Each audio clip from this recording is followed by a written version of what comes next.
The clinking of silverware against china was a mocking soundtrack to the charade unfolding before me. It was our 10th anniversary, a milestone I had approached with a hopeful heart, envisioning a cozy, intimate dinner, just the two of us. Instead, Rose had insisted on inviting friends. Her friend, Troy, to be exact, sat across from us, his smarmy smile making my skin crawl. It had been a slow burn, the realization of what was happening between them. A stolen glance here, a lingering touch there, things I had initially dismissed as my own insecurities. But tonight, it was undeniable. Rose's wink, that blatant, brazen wink, was a dagger straight to my gut. It was a confirmation, a taunt, a betrayal so profound it nearly stole my breath. It was directed at Troy, his eyes locking with hers in a silent, revolting conversation. For a moment, the blood roared in my ears. I wanted to flip the table, scream until my throat was raw, but I didn't. I had a plan, and it needed to play out just so. I had spent weeks building this moment. This wasn't some spur-of-the-moment reaction, fueled by rage alone. This was calculated, meticulous, a slow burn mirroring the pain I had been enduring. The gift I presented next was not the ruby necklace she was surely expecting, or any trinket to celebrate our decade together.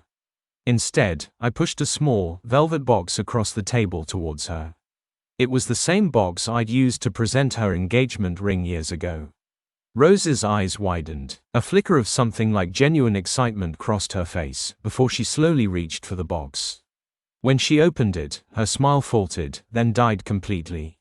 The box was empty. The gasps came from all three of us, but hers was the only one tinged with genuine horror.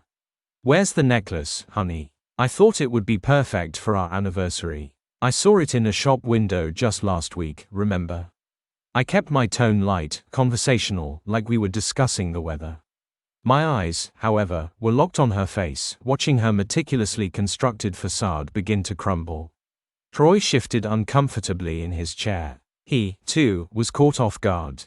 I don't know what you mean," Rose stuttered, her voice a strained whisper. The practiced nonchalance was gone, replaced by a raw, naked panic.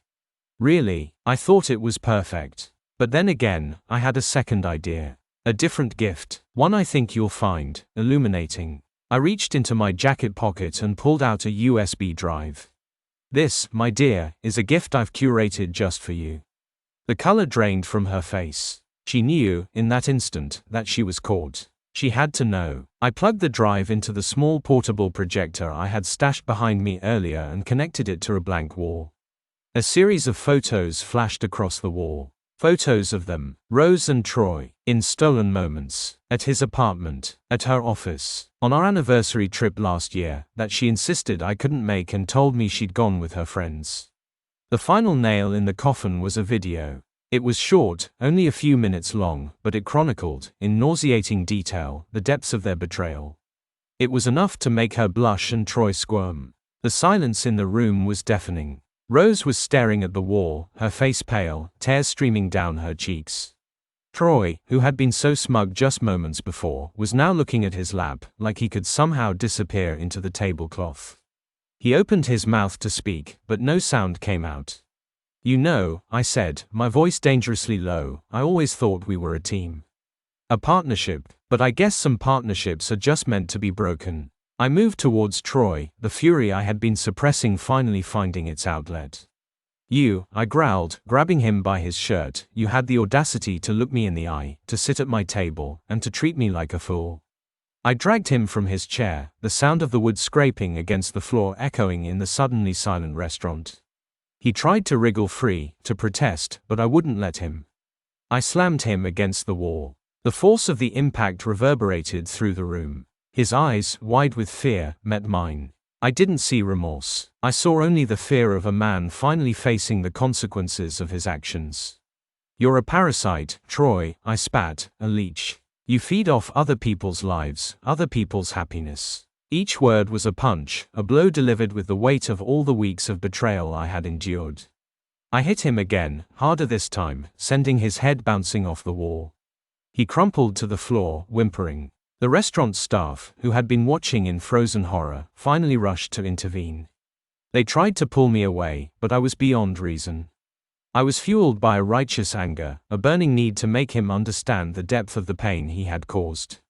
You think you're so smart, don't you? I kicked him hard in the ribs. You think you can just waltz into someone's life and take what you want? I continued the assault, each blow a release of the pain and anger that had been festering inside me. He didn't fight back. He just curled into a ball, begging me to stop. It was pathetic. Eventually, the manager was able to separate us. I was breathing hard, my knuckles throbbing, but there was a strange sense of calm that had settled over me.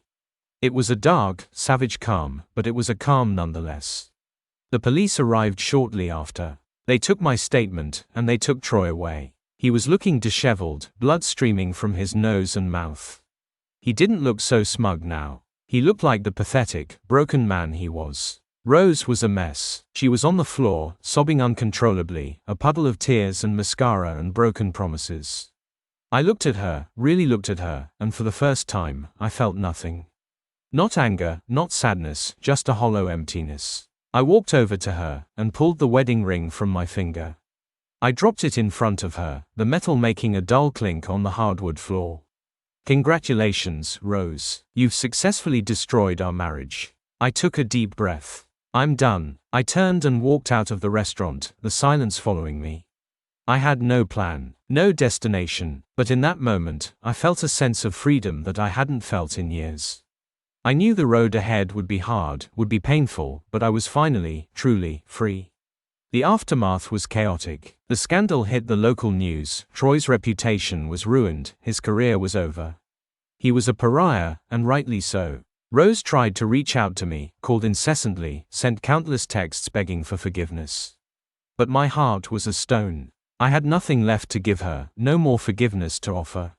Our divorce was quick and brutal. The lawyers were the only ones who benefited from the wreckage of our marriage.